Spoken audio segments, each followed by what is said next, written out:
Jorge Rolón Luna está con nosotros, abogado. Él es ex juez electoral. Dije bien ahora, pues siempre Sí, te confundimos, sí. te confundimos y decimos que fuiste ex fiscal, sos ex juez. ¿Y cuál es la diferencia entre un fiscal y un juez, a propósito? Bueno, el fiscal es un funcionario de una institución extrapoder que se llama Ministerio Público. Los fiscales representan a la sociedad ante los órganos jurisdiccionales del Estado. En cristiano eso quiere decir representan a vos y a mí ante el sistema de justicia, ante el Poder Judicial. Tienen facultades requirentes, tienen las facultades de perseguir delitos de acción penal pública y son órganos de persecución y requirentes. Sí, investigan y los jueces deciden. Requirentes viene a hacer qué cosa. Y eso en la jerga jurídica quiere decir que solicitan investigaciones, solicitan trámite, requieren el procesamiento de una persona y durante el proceso tienen esa misma actividad todo el tiempo hasta que deciden en el caso en los casos penales, digamos, pueden pedir finalmente el sobreseimiento por falta de pruebas o de elementos o finalmente acusar a alguien y llevarlo a juicio. Eso es un fiscal. Es un fiscal. Y los jueces deciden. Y los jueces aplican el derecho. Son los intérpretes y aplicadores del derecho en un sistema republicano. Solamente ellos pueden condenar a una persona o decidir que la casa es de él y no de esta otra persona. Por eso se dice también poder jurisdiccional por el poder judicial. Es un sinónimo. Viene de jurisdictio, del latín, que es decir el derecho. Jurisdictio. De ahí viene jurisdicción, que se usa muy mal también, con una palabra que se suele usar muy mal. Poder jurisdiccional significa el poder de decidir en una causa litigiosa. Solamente lo tienen los jueces, no los fiscales, y mucho menos un funcionario. No los fiscales. No. ¿Pero el fiscal es superior a un juez o no es así? No es una cuestión de rangos. Las funciones son diferenciadas. Uno tiene una función muy diferenciada que es la de ser órgano requirente, órgano de persecución penal o de la búsqueda de hacer cumplir la ley, ¿sí? Y en esa función requieren, solicitan, investigan todo el tiempo, y los jueces son los que al final del día dicen: esto es lo que dice la ley y esto es lo que hay que hacer en este caso. Esta persona es culpable, esta persona es inocente, la casa le pertenece a Juan y no a José, etcétera, etcétera, etcétera. ¿Y un fiscal puede ser juez y un juez fiscal? Al mismo tiempo no. Al mismo tiempo no. No, claro, son órganos diferentes. Sí, ya sé, pero sí, si a mí se me antoja, puedo postularme algún día para fiscal, por ejemplo. Por eso quiere decir que el fiscal es superior a un juez, ¿o no es así? Hay una mala costumbre, desde mi modesto punto de vista, en nuestro país, que es la siguiente. La gente que hace la carrera en el sector de justicia, cuando digo sector de justicia, implico ya Poder Judicial, Ministerio Público y la Defensa Pública, ¿sí? Todas estas instituciones de ese sector, que utilizan a la Fiscalía como un trampolín para después ser jueces. Y el problema es que se van a ser jueces con mentalidades fiscales. Claro. Y un juez, fíjate el nombre que tienen los jueces en nuestro Código Procesal Penal: jueces penales de garantía. Su función es garantizar los derechos de la persona imputada o acusada. No, acusado ya no, en la primera etapa del proceso. Ser garante. Ser garante de sus derechos constitucionales. ¿Sí? Entre ellos la presunción de inocencia, etcétera, etcétera. Y los fiscales tienen que perseguir y obtener condenas y encontrar a los culpables. Bueno, ya sé, pero en un caso X, viene un juez y dice: fulano de tal, yo creo que puede ser inocente, por decir cualquier cosa. Y aparece un fiscal que sí o sí lo quiere perseguir a ese supuesto inocente. ¿Cómo actúan ahí ambos? El juez es el que decide. La decisión final queda en manos del juez. Los fiscales, dependiendo del caso, pueden apelar a otro juez, a otro tribunal, pero siempre dentro del mismo poder, que es el poder jurisdiccional, jurisdicción. Entonces ellos no pueden decidir nunca. Y yo también sostengo que en nuestras sociedades modernas también a veces se establecen culpabilidades desde los medios de comunicación. O sea, los juicios mediáticos. Claro, se condena a alguien ya sin que haya habido una condena judicial. En un sistema republicano, quienes dicen fulano es delincuente, digo metafóricamente porque en realidad lo que se declara es la culpabilidad o la responsabilidad penal en una causa determinada, pero a esos llamamos delincuentes, a los que cometieron un delito y el sistema de justicia determinó su responsabilidad penal. Pero acá a veces las condenas ya son mediáticas, ¿sí? Y ocurre en todos los países del mundo, no solo en Paraguay. Decimos una cosa, ¿te llamó la atención este caso del vapeador de la chica esta joven de 16 años que estaba vapeando y de repente muere, qué sé yo? Me llamó la atención la ligereza de los medios de comunicación. Por favor, explica eso. Me llamó la atención la ligereza, y más grave todavía, del Ministerio Público. ¿Ah, sí? De la Fiscalía, claro. ¿Por qué? Y porque ya hacían declaraciones a los medios en una causa que evidentemente tenía otro trasfondo. En primer lugar, yo creo que los fiscales y los jueces deberían ser comedidos en sus declaraciones a los medios. ¿Sí? Primera cuestión. Eso por... ¿Ser comedido es qué? Es hablar lo menos posible. Es limitarse a responder lo esencial y no aventurar juicios de valor en causas en donde hay que condenar en un juicio judicial más adelante, ¿no? Obtener una condena en todo caso.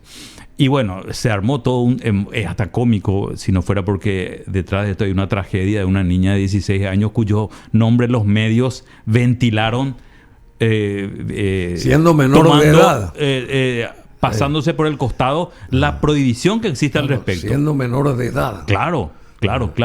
Eso por un lado. Y por otro lado, se armó todo un debate que estaba diciendo, hasta sería cómico si no fuera porque en medio de esto hay una tragedia, acerca del uso de los vapeadores. Y una versión tan antojadiza como que le explota en la cara el vapeador. Ahí pues está la seriedad. Como vos sabés, yo soy docente en Ciencia de la Comunicación en la Universidad Católica y solemos hablar de estos temas con mis alumnos y hablamos justamente de lo que dice la Constitución al respecto, de que la información tiene que ser veraz, responsable y ecuánime. Y suelo tomar el caso de la curiyú que se tragó a una persona. Sí, cuando yo voy a publicar algo, tengo que, por una obligación constitucional, ver si eso es veraz.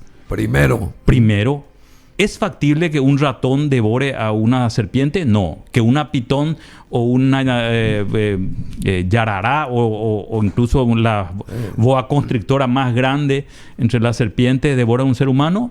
Pues primero voy a chequear. Ahora que tenemos Google, casos y no voy a encontrar un solo caso.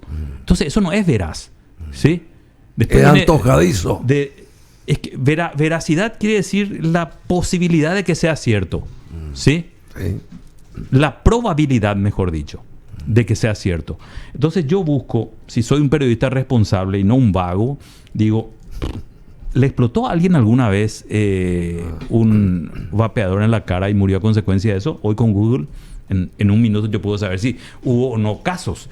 Y voy a encontrar que no hubo ningún caso. Entonces, bueno, se armó y después ya empezaron a entrevistar a médicos, a gente que digamos, era experta en este tema de los vapeadores, a gente que importaba, que vendía, la relación entre vapeador y cigarrillos, toda una cosa que no tenía ningún... ni pie ni cabeza. Ninguna base mínima. Ni un sustento. Y también el Ministerio Público que cae en eso. Es cuestión de ver las publicaciones de esos días, todas las especulaciones que ya se hacían sobre la base de una hipótesis que era absurda.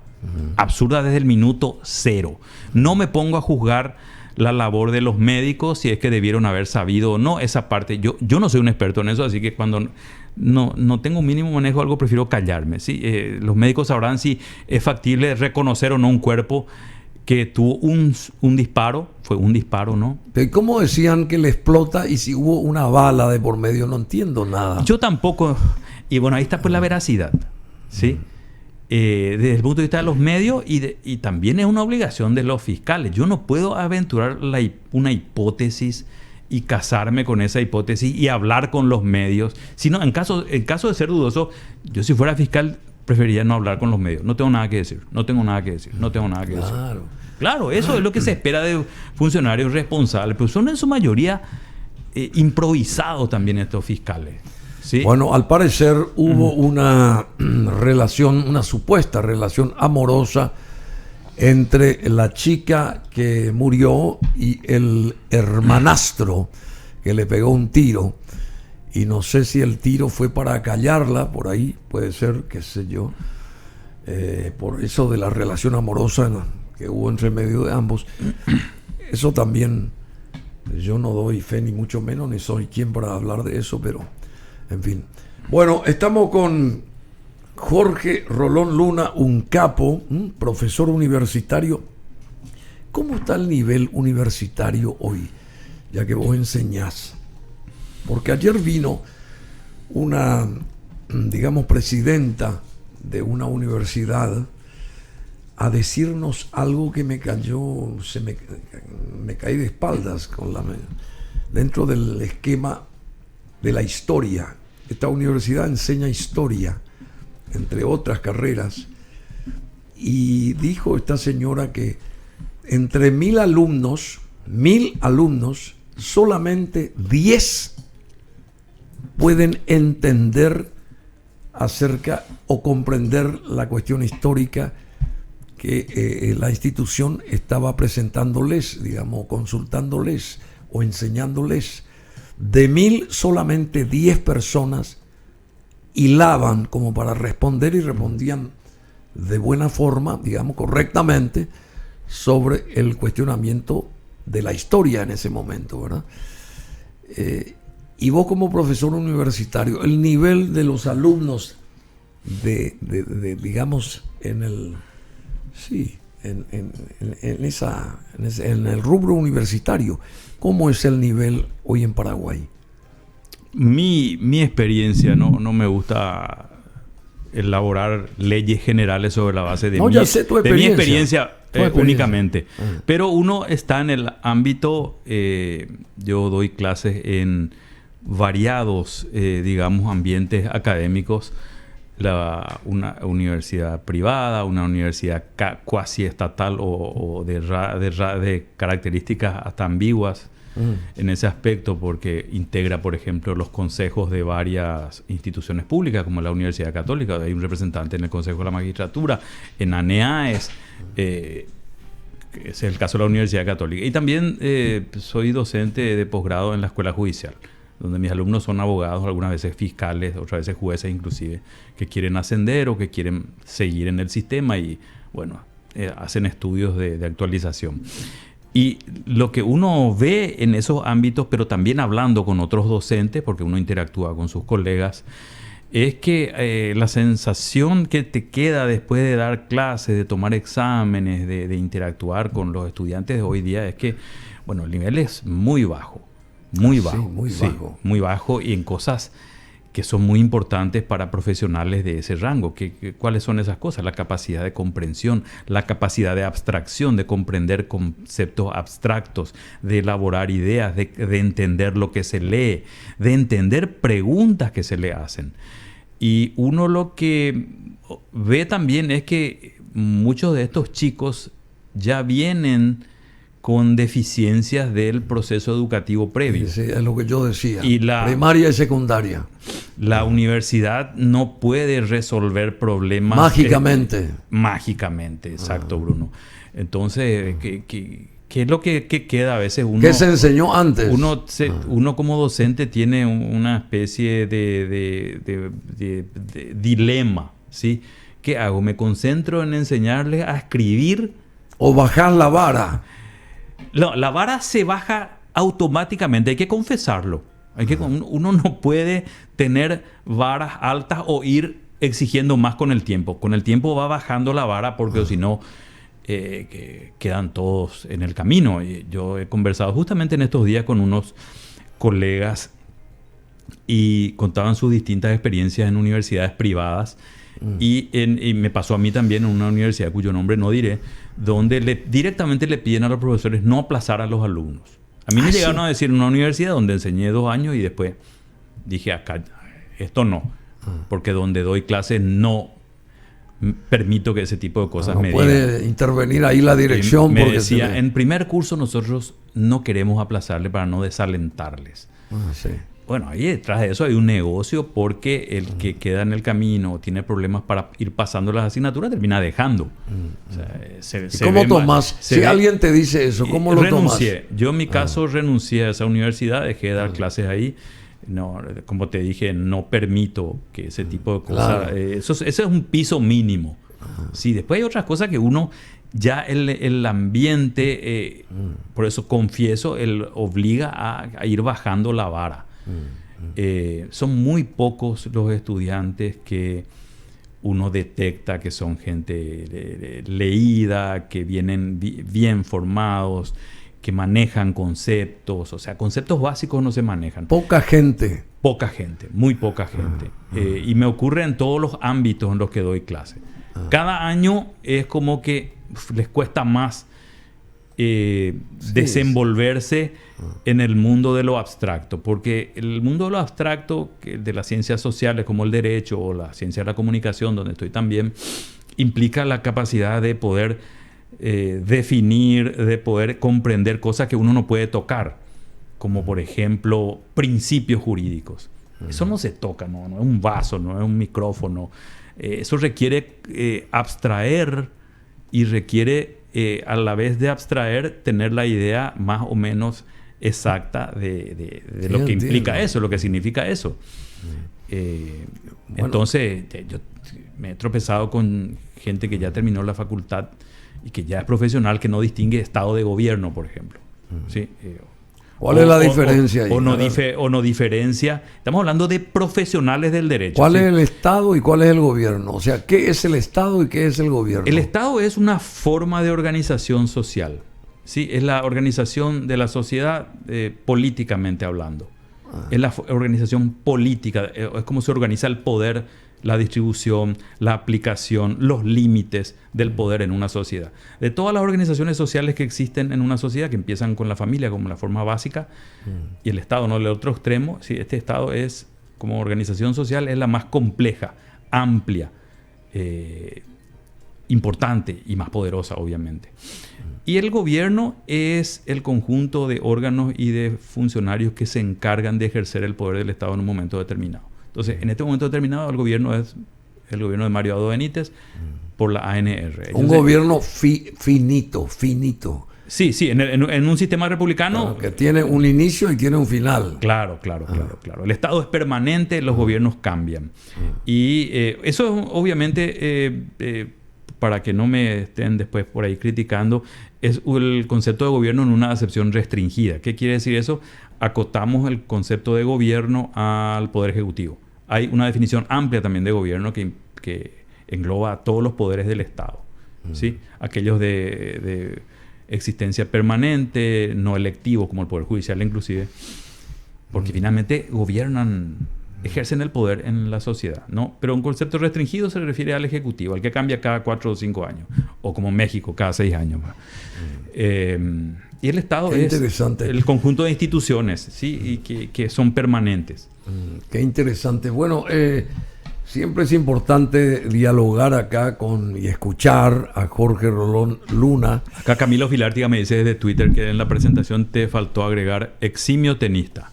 Eximio tenista. Vos sos tenista, claro. Me gusta jugar al tenis. Por eso te mantenés también. Y también gracias.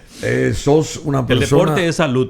Es una persona a la que le gusta mucho la música también, entre paréntesis, ¿verdad? Eso le faltó al saludo acá a Camilo Filártiga Callizo, gran amigo. Camilo Filártiga. Sí. Bueno, tenés que invitarlo a Camilo, politólogo, abogado. Sí, cómo no. Una persona muy... Él está escuchándote ahora. Es perfil bajo nomás, pero está escuchando. Me está escuchando, Camilo.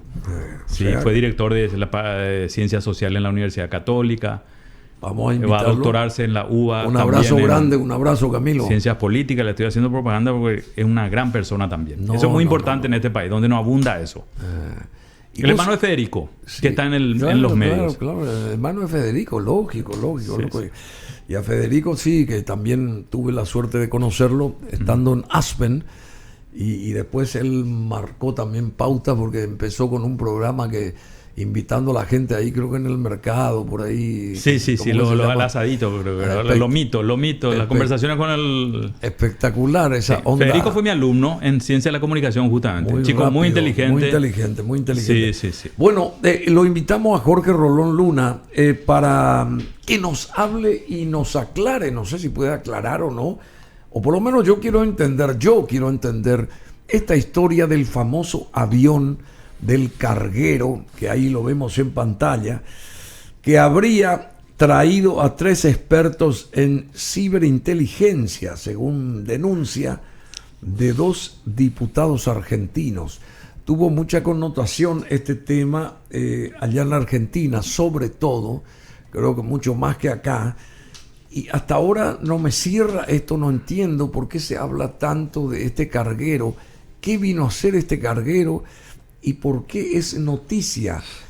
Hasta ahora pasaron muchas semanas y sigue siendo noticia el famoso carguero, y que dicen que es la aeronave pertenece a una empresa venezolana y los que la manejan o la acercaron acá aéreamente son de Irán, ¿verdad? Así que es una tripulación del avión, es la tripulación iraní integrada por especialistas en ciberinteligencia. ¿Cómo describiría este caso? ¿Qué es este caso? Bueno, en primer lugar, creo que es un caso en el que se requiere tener una importante cantidad de información para poder hablar al respecto. Y es muy interesante el fenómeno que se da en Paraguay por un lado y en la Argentina por el otro lado. Entonces, ahí uno tiende a desideologizar la cuestión, pero sí está muy politizado. ¿Qué quiero decir con esto? Que en la Argentina están utilizando esta cuestión del avión para poner en aprietos al gobierno, ¿sí? Digamos, la oposición conservadora de derecha de la Argentina, Kirchner. Alberto Fernández. Al gobierno de Alberto Fernández. Porque Cristina está a favor de esto. Hay una división ahí. Ellos están disputando ciertas cuestiones programáticas, pero en este tema del avión... No tiene nada que ver. Nada. Hasta donde yo sé. Bueno, entonces la oposición de derecha utiliza este tema del avión iraní contra Alberto Fernández. Sí, derecha contra izquierda sería la operación política. Sí, sería. Mientras que en Paraguay, a quien pone en aprietos el avión es a un representante muy importante de los sectores conservadores y derecha en Paraguay, que es Horacio Cartes Jara. Acá se invierte la cosa. En Paraguay se invierte la cosa. Quienes utilizan el tema del carguero políticamente, tengan o no razón. Yo no hago juicio de valor, ojo, todavía. La oposición al gobierno colorado, sí, salvo Patria Querida, que se lleva muy bien con el cartismo, y el sector de Hugo Velázquez, que está en interna con Horacio Cartes, ¿sí? Acá se invierte la cosa. Dicho esto, eso para situarnos un poco como gente de derecha en la Argentina tiene el inconveniente de que apretar en este tema, aunque no les importe mucho, obviamente, apretar en el tema del avión compromete a Horacio Cartes, que es muy amigo de Macri. Ojo, muy amigo de Macri. Y algunos dicen socio de negocios inclusive. Sí, pero paralelamente, las imágenes que no las vimos ahora con la presencia del avión, sino mucho antes, esas imágenes asociadas a gente de Irán, en esas imágenes está el vicepresidente aspirando a ser presidente. Ese es el contraataque desde entonces acá. No entiendo cómo viene la pero onda. Eso no tiene nada que ver con el avión. No tiene nada que ver. No, esas son las conexiones. Asocian. Ese es el contraataque del cartismo. ¿Y cómo porque es una disputa entre la derecha. Es lo que te decía. La Argentina es derecha contra izquierda, acá es derecha contra derecha y algunos sectores de la oposición. Entonces, ¿qué pasa? El contraataque del cartismo como cortina de humo para que no se hable del avión iraní y los cigarrillos es sacar fotos y reflotar e incluso hacer aparecer fotos que uno no conocía, que estaban ahí guardadas, porque ya había testimonios gráficos, claro, y antecedentes de la muy buena relación que parece que Hugo Velázquez generó a su paso por Ciudad del Este, por Alto Paraná, cuando era fiscal. ¿Sí? Generó no solo amistades de Oriente Medio, sino también parece que un importante patrimonio. Dicen los que hablan mal de Hugo Velázquez. Bueno, pero yo no quiero hablar ni mal de Hugo Velázquez ni mal de Horacio Cartes, porque por ahí no viene la mano. Hay que contextualizar, Bruno. Pero quiero aclarar nomás. Sí. Este avión, ¿qué tiene que ver con los cigarrillos? ¿Por qué vino una sola vez y después apareció una supuesta segunda y no le permitieron que ingresara acá a los aeropuertos nuestros y tuvo que ir hasta Buenos Aires? Tengo entendido que es así, y allá bajó ese avión, pero ahora no puede subir el avión porque no le vendían también gasolina para su regreso. Pidió autorización al aeropuerto de Montevideo, de Punta del Este, también le denegaron los uruguayos y permanece ese carguero en Buenos Aires. No sé si estoy errado, si estoy bien. Muy ajustada esa, no sé cómo es la historia, descripción cronológica. Pero hasta ahora no entiendo por qué tanta historia con este avión. Bueno, yo que me tomé un tiempo, obviamente no es la explicación, sino que es mi explicación de lo que he visto y leído sobre el tema. Entonces me tomé un poco el tema para ubicar en el contexto de los conflictos políticos que hay y cómo se utiliza ese tema del avión para diferentes conveniencias y operaciones políticas. Dicho esto, vamos a lo concreto. Ese avión, una vez en territorio argentino, fue revisado, allanado, incluso sin orden judicial en su momento, más de 3 veces. Si mal no recuerdo, 3 veces como mínimo. Inclusive la Policía Aeroportuaria Argentina, que es una de las mejores policías de América Latina y es una policía que se distingue del resto de las policías en la Argentina. La aeroportuaria. Sí, porque fue creada en un proceso independiente y no depende de la Policía Federal ni de las policías de las provincias, como la bonaerense, que es muy famosa y famosa por su corrupción, incompetencia, etcétera, etcétera. ¿Sí? Entonces, una policía de primer nivel. No encontraron nada. 3 veces. Nada es nada. De hecho, no se encontró nada, por eso se hace ruido con el piloto, porque no se encontró nada. ¿Qué se encontró? Que lo que decía el manifiesto de carga correspondía con lo que había acá. Segunda cuestión. Yo tengo esto y esto es lo que hay físicamente. ¿Qué era eso? Físicamente, autorrepuestos de la marca Volkswagen, que fueron, tengo entendido, traídos de México hasta... Eso es lo que hay. ¿Hasta Ciudad del Este? Sí. Bueno, después está el tema de los pilotos iraníes y la tripulación venezolana. Bueno, y hay una cuestión ya en donde se mete la embajada norteamericana en Buenos Aires. Y se meten los israelíes también. ¿Por qué? Porque ellos tienen un conflicto con Irán de larga data que a mí ni a vos creo que nos interesa directamente. Ese es un problema entre ellos. ¿Pero qué están queriendo hacer con esto? Poner en aprietos a Irán. ¿Sí? Y dicen, estos tipos... De hecho... incluso la imputación que hizo la fiscal argentina está basada en informes del FBI. ¿Qué quiere decir eso? Que no está basada en lo que encontraron en el avión. Primera cuestión. Segunda cuestión. Ninguna de estas personas tenía ni orden de captura ni antecedentes penales. Ninguna. Cero. Cero. Es la primera vez que yo escucho eso. Todo lo que digo y fabuloso. Puede ser chequeable, ¿sí?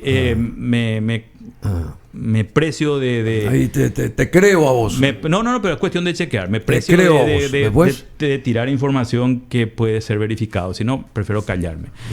Tercera cuestión. Está el piloto que dicen que fue miembro de la Fuerza Quds de la Guardia Republicana en Irán. ¿Sí? Es factible, algunos dicen que es un homónimo, esa parte no sé. Y siendo miembro de la Fuerza Quds, eso no lo convierte en delincuente, ni de la Guardia Republicana, porque no tiene orden de captura, no está sindicado por ningún tipo de delitos, y eso lo confirmó la Interpol. Bueno, y la fiscal que hace imputa sobre la base de informes del FBI y de inteligencia norteamericana. ¿Sí? Dicen estos podrían ser terroristas. Hasta ahí, esos son... Allá en la Argentina. En la Argentina. Hasta ahí, estos son los hechos. ¿Sí? ¿Por qué un avión de Emtrasur tiene pilotos iraníes? Porque Venezuela está sufriendo embargos de diversos tipos y nadie le quiere vender aviones. Entonces, ¿qué hace? Compran... ¿Y qué hace esa tripulación iraní? Está según una de las explicaciones que hay, está enseñando a los venezolanos todo lo que tenga que ver con el, porque ese era un avión iraní, tengo entendido. Sí.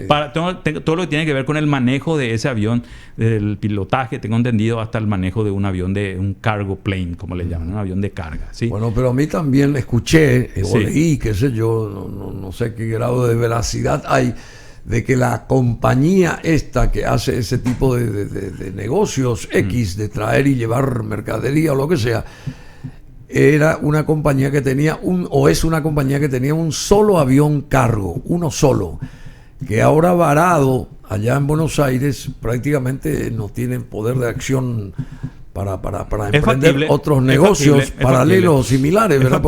Porque es dueña de esa compañía, es lo que yo escuché, sí, de un solo carguero de ese tamaño, de esas dimensiones. Sí, es un 747, un avión enorme. Y por eso. Es factible. Yo no soy alguien que conozca el negocio de las cargas aéreas. No sé si con un avión eso es rentable o no. Si la escala de los negocios requiere de tener varios aviones. Esa parte no manejo.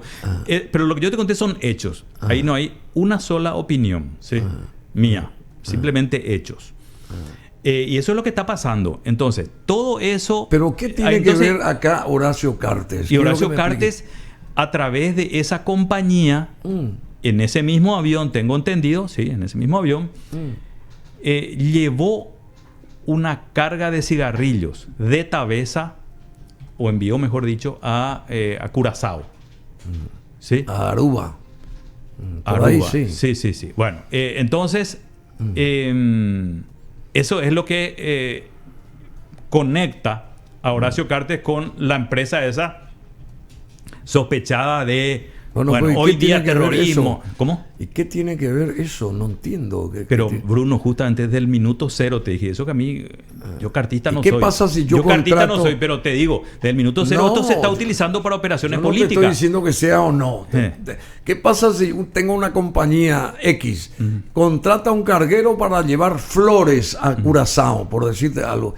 ¿Qué tiene que ver eso con todo este escándalo que se hace? Es lo que te dije justamente, Bruno. Esta cuestión del avión, con o sin razón, no hice juicio de valor en ningún momento, se está utilizando para operaciones políticas en Paraguay y en Argentina. Ahora entendés por qué te expliqué esa parte de lo de Horacio. Entonces, el mismo avión, la misma empresa de la que estamos hablando y que tiene estos problemas en la Argentina, y sobre todo con el Departamento de Estado norteamericano y el FBI, sí, es la misma que se usó para transportar esos cigarrillos. Entonces, de ahí la gente establece conexiones, ¿sí? Sean ciertas o no, desde el minuto cero. O sea, la política está de por medio, sí o sí. Esto está politizado en Paraguay y en la Argentina. En la Argentina. Y con eso no estoy diciendo... Ese es el denominador común. Totalmente. Y con eso no estoy diciendo ni que Horacio Cartes es inocente en esto, ni que el avión iraní no es un avión que va más allá de transportar simplemente carga. No sé. Y bueno, pero vos me dijiste y aseveraste, según lo que escuchaste o lo que investigaste, que 3 veces esa policía sí. No, especializada la primera vez fue la policía aeropuerto, las dos otras veces no sé quién fue, pero fue la policía. Sí. Bueno, pero 3 veces investigaron ese avión y no encontraron absolutamente nada. Fueron inspecciones oficiales, sí. La primera sin orden judicial inclusive. Bueno. Eso es un hecho categórico, imposible de negar. Eso y el hecho de que no se encontró nada es irrefutable, porque es un hecho, no una opinión. No se encontró nada ilegal. Y este titular que dice hoy acá ABC, porque ABC trajo este titular y creo que esta información, ABC, tripulación del avión iraní integrada por especialistas en ciberinteligencia. ¿Y eso qué? Eso ya es una especulación. ¿Qué quiere decir eso? Bueno, hoy en día parte de lo que se llama warfare, ¿sí? Las formas de hacer guerra, ¿sí? La guerra implican también formas de guerra utilizando la informática, hackeos, ataques, ciber o cyberataques. ¿Sí? Yo ataco tus servidores, ataco tus sistemas de transmisión de información, tus sitios web, todo aquel lugar donde estás almacenando información, el software de funcionamiento de tu policía o de tu sistema electoral, lo que sea. Entonces, lo que se estaría implicando ahí es que gente que roba información, porque estamos hablando de ciberinteligencia, no de cyberattacks, aunque pueden ser la misma cosa. Cyberintelligence. Sí, sí, entra en tus servidores y te roba información. Eso es lo que implica. Yo me levanté temprano, salí temprano, así que no leí eso. ¿En qué termina esta historia según vos? Porque algo parecido, no sé por qué caso, también escuché decir que en el aeropuerto Guaraní de Ciudad del Este hace muchos años sigue estacionado un avión similar a este, un gran carguero blanco que no pudo nunca despegar porque tuvo una conexión a algo similar con esto que está sucediendo con este avión de procedencia iraní o venezolano iraní, no sé qué es. Y ese avión sigue estando allá estacionado que es un avión carguero que iba y venía hasta que lo detuvieron, no sé hace cuántos años, y sigue estando allá en esa pista del aeropuerto Guaraní en Ciudad del Este, ¿verdad? Y eso pasará lo mismo con este avión estacionado en, no sé si en Ezeiza o no sé dónde, allá en Buenos Aires, ¿verdad?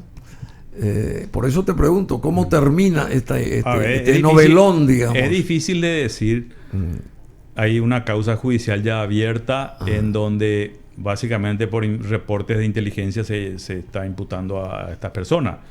No, reitero, no tienen órdenes de captura internacional, no tienen antecedentes. ¿Sí? No, o sea, Interpol dijo claramente no hay alertas rojas por estas personas. Entonces tampoco tenían ahí armas químicas ni armas convencionales, no había un cargamento de AK-47 o de qué sé yo, sí, entiendo, de lanzagranadas, no había nada de eso. Bueno, no sé en qué jurídicamente ¿En hablando, qué se basa? Jurídicamente hablando me cuesta entender cómo va a progresar esto. Decime, ¿y por qué Irán es tan peligroso para el mundo manejado por los Estados Unidos? ¿Por qué Irán? Lo sigo así con todas las letras. Bueno, el mundo manejado por los Estados Unidos. ¿Por qué Irán es tan peligroso, digo? ¿Qué hay en Irán? Requiere de cierto tiempo, pero voy a tratar de ser lo más breve. Por favor, una explicación turbo, digamos. Sí. En 1979 se produce la revolución. 1979.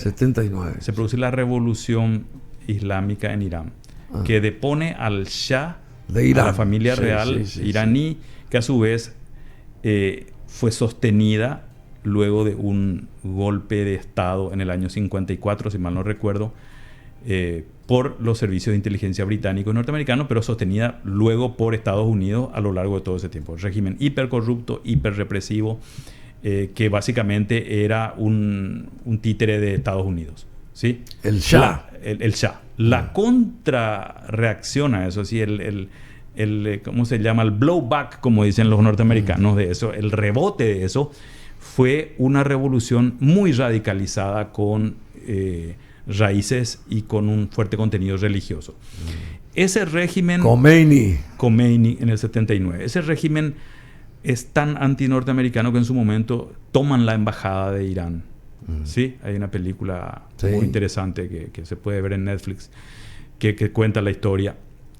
Obviamente hay otras versiones también de la historia. Y bueno, y a partir de ahí, este régimen se vuelve radicalmente anti-norteamericano y radicalmente anti-israelí. ¿Sí? Sí, perfecto. Entonces es enemigo de Estados Unidos y es enemigo de Israel. Al ser enemigo de Israel, se refuerza la enemistad de Estados Unidos con Irán, porque el lobby israelí es muy poderoso en Estados Unidos, muy poderoso. Entonces tiene ese inconveniente de estar enfrentado a estos dos países. Entonces todo lo que ocurra en Irán, de hecho la guerra entre Irán e Irak en los 80, cuando Saddam Hussein era bueno, fue alimentada por los norteamericanos. Si los norteamericanos le empujan a Saddam y le dicen peleate con los iraníes y arrebatale territorio estratégicamente importante. financiaron y armaron a Saddam Hussein y lo empujaron a la guerra. Una guerra terrible de 8 Después años. lo matan. Una guerra terrible de 8 años entre estos dos países vecinos. Y luego Saddam se convierte en el siguiente proyecto, digamos, de este. Escuchaba ayer justamente a un académico norteamericano muy interesante que se llama Robert Barnes, y un comentarista político muy bueno, y decía, el proyecto Irak, ¿sí? Fue el proyecto del establishment norteamericano. Él decía, establishment del Departamento de Defensa, de algunos medios, y de ciertos sectores de la CIA y del FBI, ¿sí? Que también tienen sus guerras internas entre estos sectores. Y entonces eso lleva a la invasión de Irak, la obsesión de Bush con Saddam, que anteriormente fue amigo de ellos, fue aliado de ellos en la guerra contra Irán, etc. Entonces hoy en día Estados Unidos aprovecha cualquier evento como este para cobrar deudas con Irán. Entonces hay un enfrentamiento entre ellos. No es que sean amigos como usted y yo. Entonces, si yo hablo mal de vos de mí, y eso de la AMIA, vamos a ser más creíbles porque no somos enemigos. Eso pero de cuando la tu AMIA, enemigo habla mal de vos, yo ya tengo la duda porque simplemente todas las veces que vos hablas de él, hablas mal de él. No tiene nada bueno para vos. Eso de la AMIA sucedido allá en Buenos Aires, también inculpan a los iraníes del suceso de la AMIA. Ese es un tema. Yo investigué. Y en ese momento Cristina Fernández de Kirchner, al parecer, daba la venia para que esta gente ingrese a la esos Argentina. Atentados fueron uno durante el gobierno de Menem, y no sé si los dos. No estoy seguro. Sí. Por eso hoy me referí a la Cristina cuando dijiste vos que... Bueno, ese es un tema también que divide a la propia comunidad israelí judía en la Argentina. Un tema muy fuerte. Están quienes dicen que esos hay cierta parte de la comunidad que se alía a los enemigos del kirchnerismo para utilizarlo eso políticamente, cuando que en realidad eso ocurrió durante el gobierno de Menem. Y Menem sí tiene origen sirio y sí tenía conexiones con... según dicen, con personas que estaban vinculadas a los servicios de inteligencia y servicios secretos sirios en su momento. Hay una pista siria que se investigó en un primer momento y luego se deja de lado. ¿Sí? Bueno, y la muerte del hijo, y se dice, al parecer también... Claro, y se dice, bueno, acá es Irán. Surge de toda esta historia. Sí, pero yo me declaro incompetente para comprender esas cosas porque... en la Argentina mismo la propia causa penal no puede avanzar mucho porque pasó tanto tiempo sin que se haga nada. Y eso ahí está este propio fiscal que fue asesinado, Nisman, que se suicidó. Nisman. Sí, Nisman, que se habría suicidado, que no hizo nada en todo el tiempo en el que estuvo investigando y gastó fortuna. O sea, él incluso al parecer descubrió ya. Incrementó su patrimonio con cuentas en Estados Unidos que fueron descubiertas. Es un hecho público, no negado. Sí. Claro. Y se dedicaba a las fiestas, a viajar, a estar con sus amigas, qué sé yo, en lugar de investigar la causa, ¿no? Bueno, ese es un tema muy complejo, realmente imposible de agotar. Bueno, querido Jorge, muchas gracias. ¿Cómo termina lo del avión? Porque y vamos a ver. Hay que alistarlo para ir de viaje, de repente. Yo creo que la presión de Estados Unidos en el tema del avión es muy fuerte y obviamente va a continuar retenido. El problema va a ser cómo inculpar a estas personas de hechos que no cometieron, porque no hay conducta penal aparentemente, y tampoco antecedentes, ni órdenes de captura previas. ¿Sí? Y... bastante interesante de ver qué sucede. El mundo del sicariato en otro capítulo, ¿puede ser? En otro capítulo de acá, sí. ¿Te parece? Sí, por supuesto. Porque vos estás al tanto, incluyendo lo que pasó allá en Colombia con el fiscal, que todavía no tocamos ese tema. No, ya vine acá a hablar de eso. Te conté que me tocó estando de viaje. Eso. Cierto. Entonces... ¿Y cómo está tu familia allá en España? ¿Bien? Bien. Súper bien. Bueno, un abrazo grande, muchísimas gracias. Igualmente, gracias por el espacio. No, al contrario. Un gusto siempre estar acá. Siempre es una satisfacción. Me siento como mi casa, como te suelo decir. Inmensa tenerte. Bueno, gracias Jorge Rolón Luna con nosotros.